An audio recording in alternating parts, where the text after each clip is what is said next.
അപ്പോൾ എല്ലാവർക്കും നമ്മുടെ പുതിയൊരു വ്ളോഗിലോട്ട് സ്വാഗതം കേട്ടോ. ഞാൻ കുറേ നാളായി ലോങ് വീഡിയോ എടുത്തിട്ട്. അപ്പം ഇന്ന് എന്തായാലും പെസഹ ചെല്ലിന്ന് എടുക്കാമെന്ന് കരുതി കേട്ടോ. അപ്പം ഞാൻ കടല വെള്ളത്തിലിടാൻ മറന്നുപോയി. പിന്നെ പച്ചരി ഞാൻ വെളുപ്പിന് തന്നെ ഇടാമെന്ന് കരുതി കേട്ടോ. അപ്പം അതോട് ഞാൻ ഒരു 5 മണിക്കൊക്കെ അലാറം വെച്ചിട്ടുണ്ടായിരുന്നു. അപ്പോൾ എഴുന്നേറ്റിട്ട് പച്ചരി ഉഴുന്നൊക്കെ വെള്ളത്തിലിട്ട് വെച്ച കൂട്ടത്തിൽ കടലയും കൂടെ വെള്ളത്തിലിട്ട്, കടല തലേദിവസം ഇട്ട് വയ്ക്കേണ്ടതായിരുന്നു ഇന്നത്തേക്ക് എടുക്കാൻ വേണ്ടിയിട്ട്. പക്ഷെ ഞാൻ മറന്നുപോയി. അപ്പോൾ ഇതെല്ലാം കൂടെ വെള്ളത്തിലിട്ട് വെച്ചിട്ടുണ്ട്. കുറച്ചു നേരം കഴിഞ്ഞിട്ടൊക്കെ ഉണ്ടാക്കുള്ളൂ. നോക്കി കടല ഇപ്പം രാവിലെ ഇട്ടതാണ്, അതുകൊണ്ട് ഇത് കുതിർന്നിട്ടില്ല. പിന്നെ നമ്മുടെ പെസഹാപ്പം ഉണ്ടാക്കാനുള്ള പച്ചരിയും ഉഴുന്നും കൂടെ ഒരുമിച്ചാണ് കേട്ടോ ഞാൻ ഇട്ടേക്കണത്. പിന്നെ ഞാൻ ഇത് ചായയാണ് കേട്ടോ, കുറച്ച് ചായ ഉള്ളൂ. അപ്പോൾ അതെ, ഇനി നമുക്ക് നമ്മുടെ പണികളൊക്കെ തുടങ്ങാം. ഓരോന്നായിട്ട് ചോറ് വയ്ക്കണം, പലഹാരം ഉണ്ടാക്കണം, പിന്നെ കറികൾ ഉണ്ടാക്കണം. നമുക്കിന്ന് പച്ചക്കറിയാണല്ലോ, ഇന്നലെ തുടങ്ങിയ പച്ചക്കറിയായിരുന്നു. നാളെയും പച്ചക്കറി. പക്ഷെ നാളെ നമ്മൊന്നും വയ്ക്കൊന്നുമില്ല കേട്ടോ. ഇന്നത്തെ കറികളൊക്കെ ഉണ്ടാകും. പിന്നെ പള്ളിയിൽ കഞ്ഞിയുണ്ട്, അപ്പോൾ അതായിരിക്കും കുടിക്കുന്നത്. അപ്പോൾ നമുക്കിനി തുടങ്ങാം. ഇവിടെ നമുക്ക് രാവിലെ ഞാൻ പുട്ടും, എപ്പോഴും പുട്ടാണ്, ഇന്ന് പുട്ട് ഒഴിവാക്കി. ഞാൻ ചിങ്ങമ്പഴം ഇന്നലെ പച്ചക്കറി കടയിലൊക്കെ മേടിച്ചിട്ടുണ്ടായിരുന്നു. പക്ഷെ ഞാനതെടുത്ത് പുറത്തല്ല, ഫ്രിഡ്ജിലല്ല, ഈ കവറിൽ കെട്ടി വെച്ചേച്ച് എടുത്ത് പുറത്താക്കാൻ മറന്നുപോയി. അപ്പോൾ അതങ്ങനെ തന്നെ ഇരുന്നപ്പോഴേ കുറച്ച് കറുത്ത് പോയി. പിന്നെ രാത്രി ഞാൻ പിന്നെ ഇരുന്ന് കറക്കണ്ടല്ലോ എന്ന് കരുതിയിട്ട് ഫ്രിഡ്ജിലോട്ട് വെച്ചത്. അപ്പോൾ പഴത്തിൻ്റെ കോലും ഇങ്ങനെ കുഴപ്പമില്ല കേട്ടോ, നല്ല പഴുത്ത പഴമാണ്, പുറം മാത്രം ഇങ്ങനെ ഇരിക്കുന്നതേ ഉള്ളൂ. നമുക്ക് ഇത് കൊണ്ടിട്ട് വേഗം ചപ്പാത്തി ഉണ്ടാക്കാം. അതാകുമ്പോൾ പെട്ടെന്ന് കഴിയുമല്ലോ, റൊട്ടി പോലെ ചുട്ടെടുക്കാം. മേടിച്ചപ്പോൾ തന്നെ നല്ല പഴുത്തേറില്ലേ. അപ്പോൾ അങ്ങനെ ഫ്രിഡ്ജ് എന്നാൽ ആയി തന്നെ, കവറിൽ അങ്ങനെ ഇരുന്നപ്പോൾ അത് അടഞ്ഞപ്പോൾ ഒന്നും കൂടി ഇങ്ങനെ ഒരു കറുപ്പ് പോലെ ആയി.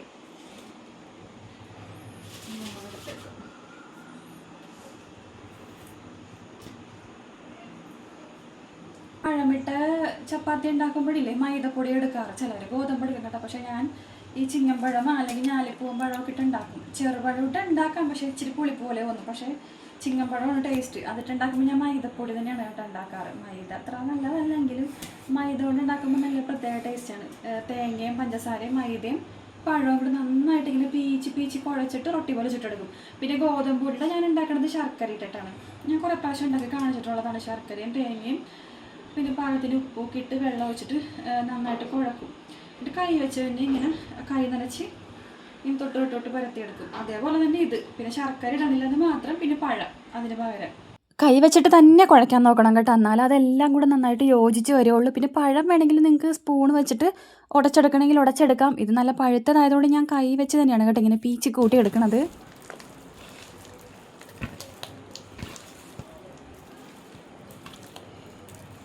ഇത് മെയിനായിട്ട് വൈകുന്നേരം പാടുകളിലാണ് കേട്ടോ. ഞങ്ങളുടെ വീട്ടിലൊക്കെ ഇത് ഉണ്ടാക്കണത്. വൈകുന്നേരം ഞങ്ങൾ സ്കൂൾ വിട്ടൊക്കെ കഴിയുമ്പോഴത്തേക്കും അമ്മ ഇത് ഉണ്ടാക്കി വെച്ചേക്കും. ഒന്നെങ്കിൽ ഗോതമ്പും ശർക്കര ഇട്ട ചപ്പാത്തി, ഇല്ലെന്നാണെങ്കിൽ പഴവും മൈദ ഇട്ട ചപ്പാത്തി. ഇപ്പോൾ ഇത് തന്നെയില്ലേ നമുക്ക് കുഞ്ഞു ബോളല്ല, ഇപ്പം ഞാനിങ്ങനെ പരത്തിയെടുത്തില്ലേ, അതേപോലെ തന്നെ ചെറുതായിട്ട് ഇങ്ങനെ പരത്തിയിട്ട് എണ്ണയില്ലേ, ഓയിലോ അല്ലെങ്കിൽ വെളിച്ചെണ്ണയിലോ മുക്കി പൊരിച്ചെടുക്കാം കേട്ടോ.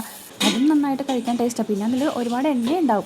ഇതാകുമ്പോഴത്തേക്ക് ഒരു ഇച്ചിരിക്കോളം നെയ്യോ അല്ലെങ്കിൽ നമുക്ക് വെളിച്ചെണ്ണ ഒഴിച്ചാലും മതി, ഇല്ലെന്നാണെങ്കിൽ നമ്മുടെ ഓയിലാണെങ്കിലും മതി കേട്ടോ. ഞാനിപ്പോൾ നെയ്യൊന്നും എടുത്തിട്ടില്ല. നെയ്യ് ഉണ്ട്, പക്ഷെ ഞാൻ നെയ്യ് എടുത്തില്ല കേട്ടോ. വെളിച്ചെണ്ണ ഇട്ടിട്ടാണ്, ചെറുതായിട്ട് വെളിച്ചെണ്ണ ഒഴിച്ചിട്ടാണ് കേട്ടോ ഇതേപോലെ റൊട്ടി പോലെ ഇങ്ങനെ ചുട്ടെടുക്കണത്. ചിലവരിത് അടയെന്നൊക്കെ പറഞ്ഞു നോക്കാം, പക്ഷെ ഞങ്ങളിത് ഒന്നെങ്കിൽ ചപ്പാത്തി എന്ന് പറയും, ഇല്ലെന്നാണെങ്കിൽ റൊട്ടി എന്ന് പറയും. എന്തെങ്കിലും ആയാൽ മതിയല്ല, കഴിക്കാൻ നല്ല ടേസ്റ്റാണ് കേട്ടോ എന്താണെങ്കിലും. രാവിലെ ഈ ചായ കൂടി ഒന്ന് കഴിഞ്ഞിട്ട് വേണം പിന്നെ ഉച്ചക്കത്തെ പരിപാടിയിലോട്ട് കയറാൻ. അപ്പോൾ വേഗം തന്നെ ഒരു 5 റൊട്ടി ഉണ്ടാക്കിയിട്ട് എല്ലാവർക്കും കഴിക്കാൻ വേണ്ടി കൊടുത്തു കേട്ടോ. പിന്നെ ചായയും വെച്ചിട്ടുണ്ട്, കട്ടൻ കാപ്പിയായിരുന്നേ. സാമ്പാറിൻ്റെ കിട്ടാണ്ട് നമുക്ക് ഇതിൽ നിന്ന് കുറച്ചെടുത്തിട്ട് സാമ്പാറും വയ്ക്കാം, ഇച്ചിരി എടുത്തിട്ട് അവിയലും വയ്ക്കാം. ഞാൻ പച്ചക്കറികളൊക്കെ ഇതിനകത്ത് ഇട്ട് വെച്ചേക്കണേ. മുരിങ്ങാക്കോല് ഞാൻ വേറെ മേടിച്ചു കേട്ടാ. ഇതിൽ സത്യം പറഞ്ഞാൽ മുരിങ്ങാക്കോല് ഇല്ല, മുരിങ്ങാക്കോല് ഈ സാമ്പാർ കഷ്ണത്തിലില്ല. അപ്പം അതുകൊണ്ട് ഞാൻ അറിയില്ലായിരുന്നു കേട്ടാ ഉണ്ടായില്ലേന്ന്. പക്ഷെ ഇപ്പം നോക്കിയപ്പോൾ ഇല്ല. പക്ഷെ ഞാൻ എന്നാലും അറിയാമല്ലോ, ഉണ്ടെങ്കിൽ തന്നെ ഇത്ര ഉള്ളത് കുഞ്ഞ് കഷ്ണം ഒരിക്കുള്ളൂ. അപ്പം സാമ്പാറും അവിയലും ഉണ്ടാക്കണമല്ലോ. അപ്പം അതുകൊണ്ട് ഞാൻ ഇച്ചിരി മേടിച്ചിട്ടുണ്ടായിരുന്നു. അപ്പോൾ അതേ സാമ്പാറിനുള്ളതും പിന്നെ അതുപോലെ തന്നെ അവിയലിനുള്ളതും വേറെ അരിഞ്ഞെടുക്കുന്നുണ്ട് കേട്ടോ. അപ്പോൾ അവിയലിൽ നീളത്തിൽ അരിയണമല്ലോ. ഞാൻ ഇതിൽ നല്ല കഷ്ണങ്ങളൊക്കെ അവിയലിനെടുത്ത് കേട്ടോ. ബാക്കിയൊക്കെ പിന്നെ സാമ്പാറിൽ എന്തിട്ടാലും കുഴപ്പമില്ലല്ലോ. ഞാൻ പച്ചക്കയും പിന്നെ അതിലുണ്ടായിരുന്ന മത്തങ്ങയും ക്യാരറ്റും ഒക്കെ അതിൽ നിന്ന് എടുത്തിട്ടുണ്ട് കേട്ടോ, നമ്മുടെ അവിയൽ ഉണ്ടാക്കാൻ വേണ്ടിയിട്ട്. പിന്നെ ഒരു ഉരുളക്കിഴങ്ങ് ഉള്ളതും അതെടുത്ത്. പിന്നെ ഞാൻ എക്സ്ട്രാ ഉരുളക്കിഴങ്ങൊക്കെ മേടിച്ചിട്ടുണ്ടായിരുന്നു, അപ്പോൾ അതിൽ നിന്ന് ഒരെണ്ണം എടുത്തിട്ടാണ് സാമ്പാറിന് എടുത്തത്. പിന്നില്ലേ പച്ചക്ക കിട്ടിയത് നമ്മുടെ പൊന്തം കായില്ലേ, അതാണ് കേട്ടോ. പക്ഷെ അത് വലിയ രസമൊന്നും ഉണ്ടാകില്ല. പച്ചക്ക നമ്മുടെ സാധാരണ ആ ഏത്തക്കയുടെ കായില്ലേ, അത് തന്നെ വേണം. അതാണ് അവിയലിനൊക്കെ ടേസ്റ്റ്. എന്നാലും ഞാനുള്ളത് അങ്ങോട്ട് അരിഞ്ഞിട്ട്. പിന്നെ ഇപ്പോൾ ഇനി കടലൊന്നും പോകാൻ വേണ്ടിയിട്ട് നേരമൊന്നുമില്ല. കടയോട്ട് തുറന്നിട്ടും ഉണ്ടാവില്ല എന്നാണ് തോന്നുന്നത്, ഇന്നിപ്പോൾ വ്യാഴാഴ്ചയൊക്കെ ആയതുകൊണ്ടിട്ടേ. അങ്ങനെ വേഗം പച്ചക്കറികളൊക്കെ അരിഞ്ഞ് മാറ്റിയിട്ട് പരിപ്പ്, സാമ്പാറിനുള്ള പരിപ്പ് നമ്മുടെ കുഞ്ഞു കുക്കറിൽ കഴുകി വേവിക്കാൻ വേണ്ടി ഇട്ടിട്ടുണ്ട് കേട്ടോ.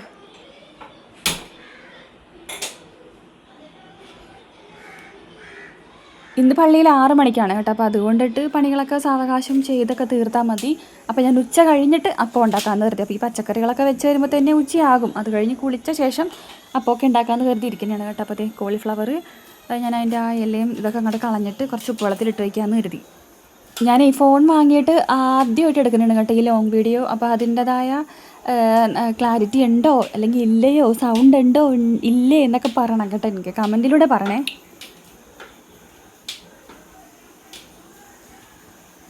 നമുക്ക് കടലേ ഞാൻ പാവക്ക വയ്ക്കാമെന്ന് കരുതി വറുത്തരച്ച്, ഇങ്ങനെ ഒരു മടി വന്നു. അപ്പോൾ ഞാൻ ഒരു കുഞ്ഞു കോളിഫ്ലവർ മേടിച്ചിട്ടുണ്ട്. അപ്പോൾ അതും കടലയും ഉരുളക്കിഴങ്ങും ഒക്കെ ഇട്ടിട്ട് ഒരു മസാലക്കറി പോലെ വെക്കാം. ആദ്യം ഇത്തിരി ഉപ്പുവെള്ളത്തിലിട്ടിട്ട് കേട്ടോ, ഭയങ്കര വിഷമടിക്കുന്ന സാധനം. അങ്ങനത്തെ നമുക്ക് അവിയലിൻ്റെ കഷ്ണങ്ങളൊക്കെ വേവിക്കാൻ വേണ്ടി അടുപ്പത്തോട്ട് വെക്കാം. മൺചട്ടിയിൽ വെക്കുന്നതാണല്ലോ അതിൻ്റെ ഒരു ഇത്.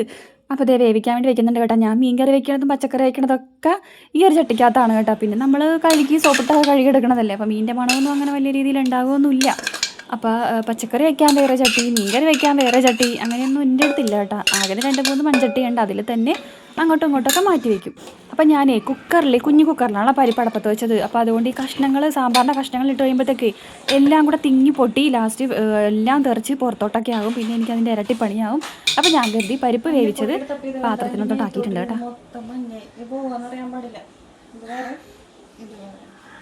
അപ്പോൾ നമുക്കിനി സാമ്പാർ വേവിക്കാൻ വേണ്ടി വെക്കാം കേട്ടോ. കഷ്ണങ്ങൾ അതിനിടയ്ക്ക് മഞ്ഞപ്പൊടി മേത്തോട്ട് മറിഞ്ഞ് വീണേ, അതിന് പോകുമെന്ന് തമ്പുരാനറിയാം. അങ്ങനെ ഞാൻ ചട്ടിക്കകത്തോട്ട് പരിപ്പും പിന്നെ സാമ്പാറിൻ്റെ കഷ്ണങ്ങളും പൊടികളും ഒക്കെ ഇട്ടിട്ട് വേവിക്കാൻ വേണ്ടി വെച്ചിട്ടുണ്ട്. ഇനി നമുക്ക് അതിനകത്തോട്ട് പുളിയൊക്കെ പിഴിഞ്ഞൊഴിക്കണം. ആ നേരം കൊണ്ട് കുറച്ച് പാത്രങ്ങളൊക്കെ ഉള്ളത് ഞാൻ കഴുകി നമ്മൾ വയ്ക്കാനാണ് കേട്ടോ. കൈയോടെ നമ്മുടെ ചെയ്തിട്ടുണ്ടെങ്കിലല്ലേ കൂടുതലായിട്ട് ഇങ്ങനെ കിടക്കൂല. അല്ലെങ്കിൽ കൂട്ടി ലാസ്റ്റ് കിടക്കാമെന്ന് വിചാരിച്ചിട്ടുണ്ടെങ്കിലേ മല പോലെ പാത്രം വയ്ക്കും, എനിക്ക് നേരവും ഉണ്ടാവില്ല. അപ്പോൾ അവിയലിൻ്റെ കഷ്ണങ്ങളൊക്കെ വെന്ത് വന്നിട്ടുണ്ട്. നമുക്കിനകത്തോട്ട് ഇനി തേങ്ങ ഒതുക്കിയത് ഇടാം. തേങ്ങയ്ക്കകത്തോട്ട് ഞാനൊരു ഇച്ചിരി മഞ്ഞപ്പൊടിയും വെളുത്തുള്ളിയും ചെറിയ ജീരകവും പിന്നെ കുറച്ച് ഉള്ളി, അതൊരു ടേസ്റ്റ് കിട്ടാൻ വേണ്ടിയിട്ട് ഞാൻ ഇട്ടതാണ് കേട്ടോ. അവിയൽ ഉണ്ടാക്കണത് പല രീതിയിൽ ഉണ്ടാക്കും. ഇപ്പോൾ ഞാൻ ഉണ്ടാക്കുന്ന രീതിയിലായിരിക്കില്ല ചിലപ്പോൾ നിങ്ങൾ ഉണ്ടാക്കണത് വേറെ രീതിയിൽ ഉണ്ടാക്കും, പക്ഷേ ഇതൊരു ടേസ്റ്റാണേ. അപ്പോൾ ഞാൻ ഉള്ളിയും കൂടെ കുറച്ച് ഇട്ടിട്ടുണ്ട് കേട്ടോ, ചതച്ചെന്നിട്ട് അത് ഇട്ട ശേഷം നന്നായിട്ടൊന്ന് എല്ലാം കൂടെ മിക്സ് ചെയ്തിട്ട് അവസാനം കുറച്ച് തൈരും കൂടെ ഒഴിച്ച്, പുളിയുള്ള തൈര് എനിക്ക് അധികം ഇഷ്ടമില്ലാത്തതുകൊണ്ടിട്ട് ഞാൻ എപ്പോഴും പുളി ഇങ്ങനെ ഇല്ലാത്ത തൈര് ഇത്തിരി ഒഴിക്കുള്ളൂ കേട്ടോ പേരിന് വേണ്ടിയിട്ട്. അങ്ങനെ തൈര് ഒഴിച്ചിട്ട് നന്നായിട്ട് ഇളക്കി തീ ഓഫാക്കിയിട്ട് പച്ച വെളിച്ചെണ്ണയും കറിവേപ്പിലേക്ക് ഇട്ടിട്ട് അടച്ചു വയ്ക്കും. ഇത് നമുക്ക് കഴിക്കാൻ നേരത്തെ ഇനി എല്ലാം കൂടെ ഇളക്കി കൂട്ടി എടുക്കുകയുള്ളൂ കേട്ടോ. അപ്പോൾ സാമ്പാറിൻ്റെ കഷ്ണങ്ങളൊക്കെ നന്നായിട്ട് വെന്ത് വന്നിട്ടുണ്ട് കേട്ടോ. നമുക്കിനി ഇതിനകത്തോട്ട് വാളംപുളി പിഴിഞ്ഞൊഴിക്കാവേ. ഇനി അതവിടെ കിടന്ന് നല്ലപോലെ തിളച്ച പുളിയുടെ ആ ഒരു എന്താ പറയുക ഒരു പച്ച ചൊവയൊക്കെ കൂടെ മാറി കഴിയുമ്പോഴത്തേക്ക് നമുക്ക് അതിനകത്തോട്ട് കടുക് വറുത്തിടാം. ഞാൻ എപ്പോഴും സാമ്പാർ ഉണ്ടാക്കുമ്പോൾ ഇല്ലേ വെണ്ടൊക്കെ വഴറ്റിയേ ചേർക്കുള്ളൂ കേട്ടോ. അപ്പോൾ അത് അരിഞ്ഞവിടെ മാറ്റി വെച്ചിട്ടുണ്ട്. നമുക്ക് നമ്മുടെ കടുക് വറുക്കണ ചട്ടിക്കകത്തോട്ട് ഇത്തിരി വെളിച്ചെണ്ണ ഒഴിച്ചിട്ട് വെണ്ടക്ക വഴറ്റിയിട്ട് അതേ വെളിച്ചെണ്ണ തന്നെ കടുകും വറുത്തെടുക്കാം. ഇനി ഇതേ കടല വേവിക്കാൻ വേണ്ടി വെക്കണം കേട്ടോ. ഞാൻ രാവിലെയാണെന്ന് പറഞ്ഞില്ലേ, രാവിലെ കടല കുതിർക്കാൻ വേണ്ടിയിട്ടത് മറന്നുപോയി. അപ്പോൾ അത് ഇനി ഇച്ചിരി അധികം നേരം വേവിക്കേണ്ടി വരും. അപ്പോൾ അതുകൊണ്ട് കഴുകി വാരിതേ കുക്കറിനൊപ്പം ആക്കിയിട്ടുണ്ട് കേട്ടോ. അങ്ങനെ വെണ്ടക്ക വഴറ്റിയത് ഞാൻ സാമ്പാറിൽ ചേർത്ത് കൊടുത്തിട്ടുണ്ട്. നമുക്കിനി തീ ഓഫാക്കിയിട്ട് കടുകും കൂടെ വറുത്ത് ചേർക്കുമ്പോഴത്തേക്കും നമ്മുടെ സാമ്പാർ റെഡി.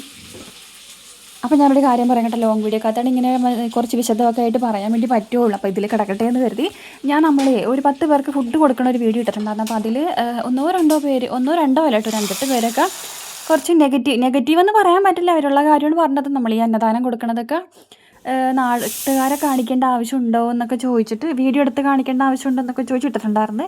അതിൽ ഞാൻ തെറ്റൊന്നും പറയണില്ല കേട്ടോ. എനിക്കങ്ങനെ ചെയ്യണമെന്ന് തോന്നി, അത് നിങ്ങളെ വീഡിയോ ആയിട്ട് കാണിക്കണമെന്ന് തോന്നി. കാരണം എന്ന് വെച്ചിട്ടുണ്ടെങ്കിൽ ഞാൻ വേറെ പലരും അങ്ങനെ വീഡിയോ ആയിട്ട് ചെയ്ത് ഫുഡൊക്കെ കൊടുക്കണത് കണ്ടിട്ട് പ്രചോദനമായിട്ടാണ് ഞാൻ ഇങ്ങനെ കൊടുക്കാൻ തീരുമാനിച്ചത്. ഞാൻ ഇതിന് മുന്നേ നമ്മുടെ ഊട്ടുശാലയിലും കാര്യങ്ങളിലൊക്കെ കൊടുത്തിട്ടുണ്ട്. അപ്പോൾ ഇതേപോലെ വഴിയരികിൽ ഒക്കെ ഇരിക്കുന്ന ആൾക്കാർക്ക് ഞാൻ അങ്ങനെ ഇതുവരെയും ചെയ്തിട്ടില്ല. അപ്പോൾ അങ്ങനെ പലരും ചെയ്യണത് കണ്ടിട്ട് എനിക്കുള്ളിൽ ഇങ്ങനെ കൊടുക്കണമെന്ന് തോന്നിയത് കൊണ്ടിട്ടാണ് ഞാൻ അങ്ങനെ കൊടുത്തത്. പിന്നെ ഞാൻ വീഡിയോ ആയിട്ട് ഇട്ടത് അത് ഞാൻ വഴി ഇനി മറ്റുള്ളവർക്ക് ആർക്കെങ്കിലും കൊടുക്കണമെന്ന് തോന്നണമെങ്കിൽ അങ്ങനെ അന്നദാനം കൊടുക്കട്ടെ എന്ന് കരുതിയിട്ടാണ് ഞാനത് വീഡിയോ ആയിട്ട് ചെയ്തത് കേട്ടോ. എൻ്റെ കൈ കൊണ്ട് തന്നെ വെച്ച് ഉണ്ടാക്കി കൊടുക്കണമെന്ന് എനിക്ക് ഉണ്ടായിരുന്നു. പക്ഷേ വാഴയിലൊന്നും കിട്ടാത്തത് കൊണ്ടിട്ടാണ് ഞാൻ ആ പരിപാടിക്ക് നിൽക്കാനത് കേട്ടോ. ഇപ്പം നമ്മൾ തന്നെ ഒരു പൊതിച്ചോറ് കിട്ടാൻ ഒരു വാഴയിലേക്ക് അപ്പുറത്തെ വീട്ടിലോ ഇപ്പുറത്തെ വീട്ടിലോ ഒന്നാമത് നമ്മളിവിടെ വാടകയ്ക്ക് താമസിക്കാൻ കൊണ്ടിട്ട് എനിക്കിവിടെ ആരെയും അങ്ങനെ വലിയ പരിചയമൊന്നുമില്ല. അപ്പോൾ പിന്നെ എപ്പോഴും പോയി ഒരു വാഴയിലേക്ക് ചോദിക്കണതിന് കുഴപ്പമില്ല. ഒരു 10 വാഴയിലേക്ക് നമ്മൾ ഒരുമിച്ച് ചോദിക്കുമ്പോൾ ചിലപ്പോൾ അത് അവർക്ക് ബുദ്ധിമുട്ടായാലോ എന്ന് കരുതിയിട്ടാണ് ഞാൻ പോയി അങ്ങനെ മെനക്കെടാഞ്ഞത്. പിന്നെ ആ ചോറ് പൊതിയണ എന്തോ പേപ്പറൊക്കെ ഉണ്ടെന്ന് കുറേ പേര് കമൻറ്റ് ചെയ്യുന്നുണ്ടായിരുന്നു. അപ്പം ഞാൻ ഇനി കൊടുക്കുമ്പോൾ അങ്ങനെ മേടിച്ച് കൊടുക്കാമെന്ന് കരുതി. ഇനി ഞാൻ അങ്ങനെ കൊടുത്താൽ തന്നെ ഇനി വേറെ ആൾക്കാർ വന്നിട്ട് അയ്യോ പ്ലാസ്റ്റിക്കിൽ കൊടുക്കണ്ട, നമ്മളിപ്പോൾ പൊതിച്ചോറൊക്കെ ഇപ്പോൾ നമ്മൾ കടയിൽ നിന്ന് മേടിക്കുമ്പോൾ പ്ലാസ്റ്റിക്കിൻ്റെ കവറിൽ തരാറുണ്ടല്ലോ, അയ്യോ പ്ലാസ്റ്റിക്കിൽ കൊടുക്കണ്ടായിരുന്നെന്ന് ഇനി പറയുമെന്ന് കരുതിയിട്ടാണ് ഞാൻ ആ പണിക്ക് നിൽക്കാനത് കേട്ടോ.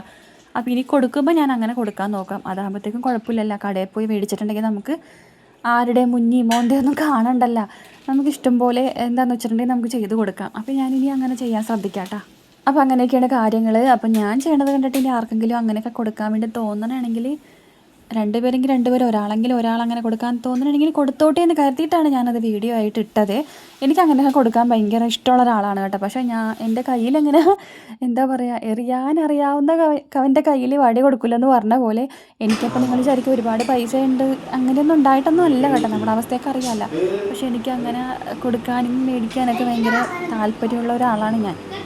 പിന്നെ കുറേ കാര്യങ്ങളൊന്നും നമ്മൾ വീഡിയോയിൽ കാണിക്കാത്തതൊക്കെ ഉണ്ട് കേട്ടോ. നമ്മൾ സഹായിക്കണ എല്ലാ കാര്യങ്ങളും വന്നിട്ട് വീഡിയോയിൽ കാണിക്കാനായിട്ട് എനിക്ക് ഒട്ടും താല്പര്യമില്ല. ഇത് പിന്നെ ഞാനങ്ങനെ ഇട്ടെന്നേ ഉള്ളൂ കേട്ടോ.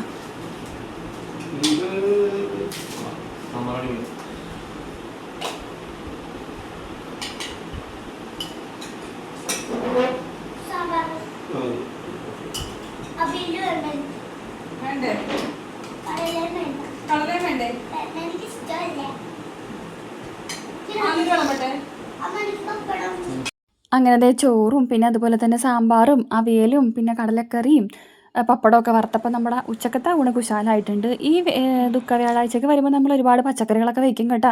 വറുത്തരച്ച ഉള്ളിക്കറി, മാങ്ങ വറുത്തരച്ച കറി ഒക്കെ വെക്കും. പക്ഷേ ഈ പ്രാവശ്യം എനിക്ക് ഭയങ്കര എന്തോ ഒരു കള്ള മടി വന്നുകൊണ്ടിട്ടാണ് ഞാൻ അതൊന്നും ചെയ്യാനത്. പിന്നെ ദേ പച്ചരി ഉഴുന്നും ഒക്കെ കുതിർക്കാൻ വേണ്ടി വെച്ചിട്ടുണ്ടായിരുന്നല്ലോ. അപ്പോൾ അത് ഞാൻ ഉച്ചയ്ക്ക് അവർക്ക് ചോറ് കൊടുത്ത് കഴിഞ്ഞിട്ട് ഞാൻ വേഗം പോയി കുളിച്ച് ഞാനും ഒരു 2 പിടി ചോറും തിന്നിട്ട് നേരെ അടുക്കളയിലോട്ട് കയറി കേട്ടോ. എന്നിട്ട് നമ്മുടെ അപ്പത്തിനുള്ള മാവ് അരച്ചെടുക്കുന്നതാണ്. അപ്പോൾ അതിനകത്തോട്ട് പച്ചരി ഉഴുന്നിനകത്തോട്ട് തേങ്ങയും പിന്നെ അതുപോലെ തന്നെ ഉഴുന്ന് അധികം ഒന്നും ഇടരുത് കേട്ടോ. ഉഴുന്ന് അധികം ഒന്നും ചേർക്കാൻ പാടില്ല, ഉഴുന്നിൻ്റെ ടേസ്റ്റ് കൊണ്ട് നിൽക്കാനും പാടില്ല. പച്ചരിയാണ് കൂടുതൽ വേണ്ടത്. എന്നിട്ട് തേങ്ങയും ചേർത്ത് ഉള്ളിയും പിന്നെ ചെറിയ ജീരകവും പിന്നെന്താണ് ഉപ്പും വെളുത്തുള്ളിയൊക്കെ ചേർത്തിട്ട് നന്നായിട്ട് അത് അരച്ചെടുക്കണം.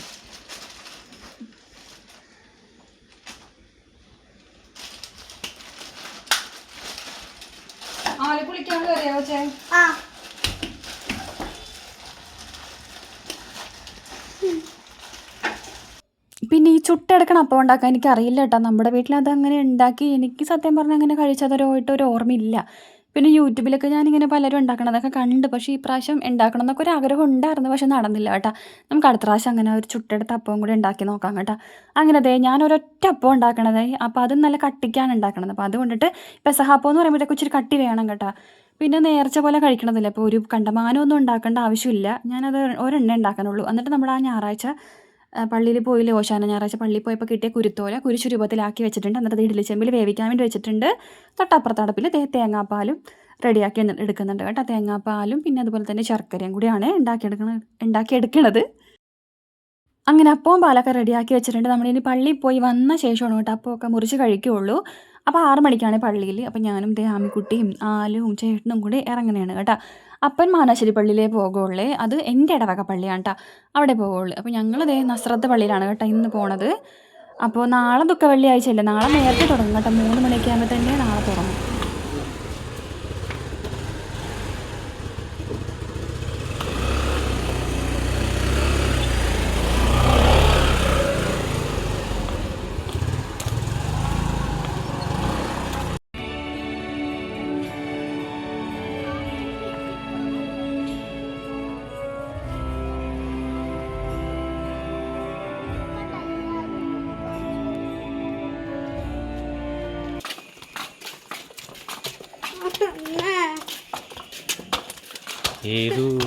അങ്ങനത്തെ പള്ളിയിലത്തെ കഴിഞ്ഞ് നേരെ വീട്ടിൽ വന്നു കേട്ടോ. അപ്പനെ കാത്തിരിക്കാൻ തുടങ്ങിയിട്ട് എൻ്റെ പൊന്നേ, ഒരു തരത്തിലും അപ്പനെ കാണാനില്ല. അപ്പനാണെങ്കിൽ ഫോൺ ഇവിടെ വെച്ചിട്ടും പോയേക്കണേ. 2 ഫോണുണ്ട്. ഒരു കുഞ്ഞു ഫോൺ വഞ്ചിയിൽ കൊണ്ടുപോകണത്, സാധാരണ നോർമൽ സെറ്റ്, പിന്നെ നമ്മുടെ സാധാരണ സ്മാർട്ട് ഫോണും ഉണ്ട്. അത് 2 ഇവിടെ വെച്ചിട്ട് പോയേക്കണേ. വിളിച്ചിട്ട് കിട്ടണമില്ല. ചേട്ടനാണെങ്കിലില്ലേ ഇന്ന് പൂങ്കാവള്ളിയിൽ ഒരു ഓട്ടം ഉണ്ട്. ഞാൻ പറഞ്ഞതാണ് ആ മനുഷ്യനോട് ഇന്ന് പോവണ്ടെന്ന്. കാരണം നമുക്ക് പിള്ളേർ എല്ലാവരും കൂടെ പോകണമെന്നുണ്ടായിരുന്നു കേട്ടോ, തങ്കിപ്പള്ളിയിലും പൂങ്കാവള്ളിയിലൊക്കെ. പക്ഷേ നമ്മുടെ വണ്ടിയുടെ ഓണർ ഈ ഓട്ടം പിടിച്ചു വെച്ചത് കൊണ്ടിട്ട് ചേട്ടന് പോകാതിരിക്കാനും പറ്റിയില്ല. അപ്പോൾ അതുകൊണ്ട് ഞങ്ങളുടെ പോക്ക് ക്യാൻസലായി. അങ്ങനെ ചേട്ടൻ ഒരു 9 ഒരു 8 മണിയൊക്കെ കഴിഞ്ഞപ്പോഴത്തേക്ക് ആൾ ഓട്ടം പോകാനായിട്ട്, അതുകൊണ്ടിട്ട് അപ്പം കഴിക്കാൻ പറ്റിയില്ല. അപ്പനെ കൊണ്ട് മുറിപ്പിക്കണമല്ലോ. കഴിഞ്ഞ പ്രാവശ്യം അപ്പനോട് മുറിക്കാൻ പറഞ്ഞിട്ട് അപ്പനെ കഴിയല്ല, എന്നിട്ടാണ് ചേട്ടനെ കൊണ്ട് മുറിപ്പിച്ചത്. അതിനൊരുപാട് നെഗറ്റീവ് വന്നിട്ട്, അപ്പോൾ അതുകൊണ്ടിട്ട് ഈ പ്രാവശ്യം അപ്പനെ കൊണ്ട് തന്നെ മുറിപ്പിക്കാമെന്ന് കരുതി. അപ്പം അങ്ങനെ അപ്പനെയും കാത്തു നിന്നപ്പോഴത്തേക്കും ചേട്ടൻ അപ്പം കഴിക്കാൻ പറ്റിയില്ല കേട്ടോ, പെസഹ അപ്പം. എന്നിട്ട് ചേട്ടൻ ഇത്തിരി ചോറൊക്കെ കഴിച്ചിട്ട് നേരെ പോകണേണ്, ഇനി വെളുപ്പിനേ വരുള്ളൂ. അങ്ങനെ ആളിതേ പ്രാർത്ഥിച്ചിട്ട് പോകണേണ് കേട്ടോ. ഇന്ന് പൂങ്കാവള്ളിയിലൊക്കെ ഭയങ്കര തിരക്കുള്ള ദിവസങ്ങളായിരിക്കും. താഴെ വീണ തുണിയാണോ ഇത്? വെളുപ്പിനാവും വരുമ്പോ.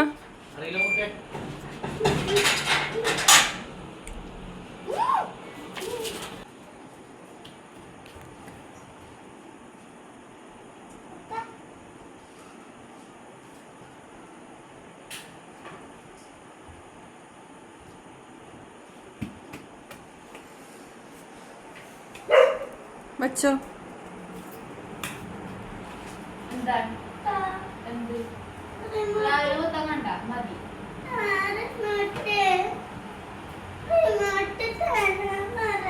ഇന്നിപ്പോൾ TV കാണുന്ന പോലെ നാളെ ഒന്നും TVയും ഒന്നും വെക്കുകയൊന്നുമില്ല കേട്ടോ. നമ്മളെ ഭാരപ്പെട്ട പണികൾ ഒന്നും തന്നെ വീട്ടിൽ ഒരു പണിയും നമ്മൾ നാളെ അങ്ങനെ ചെയ്യൂല കേട്ടോ, വലിയ കാര്യമായിട്ട്. പിന്നെ പള്ളിയിൽ കഞ്ഞിയും കടലയൊക്കെ ഉണ്ട്, അപ്പോൾ അതൊക്കെ ആയിരിക്കും നമ്മൾ നാളെ കഴിക്കണത്.